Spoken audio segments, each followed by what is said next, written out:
امریکہ اور ایران کے درمیان مذاکرات میں دیگر مطالبات کے ساتھ ساتھ ایران کا یہ بھی مطالبہ ہے کہ لبنان میں بھی جنگ بندی ہو۔ مذاکرات کے پہلے دور کے بعد 17 اپریل کو اسرائیل اور لبنان کے درمیان جنگ بندی ہو گئی تھی، مگر اسرائیل مسلسل اس جنگ بندی کی خلاف ورزیاں کرتا رہا ہے، اور اب ایک بار پھر مذاکرات کے حوالے سے مثبت پیش رفت کی خبریں سامنے آئیں تو اسرائیل نے کل رات لبنان میں مزید شدت کے ساتھ حملے کرنا شروع کر دیے، اور کل رات کو اسرائیلی فورسز نے لبنان میں 100 سے زائد اہداف کو نشانہ بنایا۔ الجزیرہ کے مطابق گزشتہ رات اسرائیل نے بیکا ویلی میں واقع مشغرہ گاؤں کو نشانہ بنایا۔ یہ علاقہ جنوبی لبنان میں فرنٹ لائن سے کئی کلومیٹر دور ہے۔ اسرائیلی فورسز نے صرف آدھے گھنٹے کے اندر کم از کم 10 حملے کیے۔ یہ حملے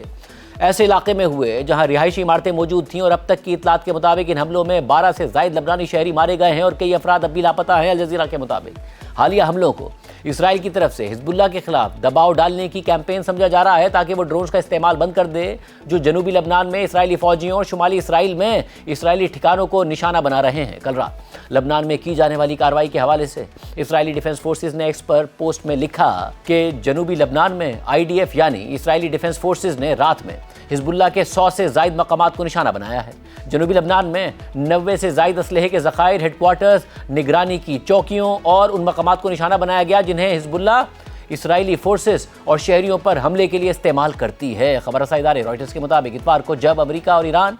ممکنہ معاہدے کے قریب تھے تو نیتنیاہو نے دعویٰ کر دیا کہ صدر ٹرمپ کے ساتھ ٹیلی فون کال پر اس بات پر اتفاق ہو گیا ہے کہ اسرائیل لبنان سمیت تمام محاذوں پر خطرات کا مقابلہ کرنے کا اپنا حق برقرار رکھے گا۔ اور پھر نیتنیاہو نے کل رات ایک ویڈیو پیغام جاری کر دیا اور کہا کہ ہم حزب اللہ کے ساتھ حالت جنگ میں ہیں اور ہم مزید شدت کے ساتھ حملے کریں گے۔ اسرائیلی فوج اپنا پاؤں ایکسیلریٹر سے نہیں ہٹا رہی بلکہ ایکسیلریٹر کو مزید دبا رہی ہے۔ نیتنیاہو کے اس بیان کے بعد اسرائیلی فوج نے لبنان پر حملوں کو تیز کرنے کے لیے ریزرو فوجیوں کو طلب کرنا شروع کر دیا ہے۔ اسرائیلی خبر رساں ادارے کان کی رپورٹ کے مطابق اسرائیلی فوج نے لبنان میں اپنے زمینی حملے بڑھانے کے لیے فوجیوں کی موبلائزیشن شروع کر دی ہے، اور ان فوجیوں کو بھی فوری طور پر ڈیوٹی پر بلا لیا گیا ہے جنہیں حال ہی میں ڈیوٹی سے واپس بھیجا گیا تھا۔ ساتھ ہی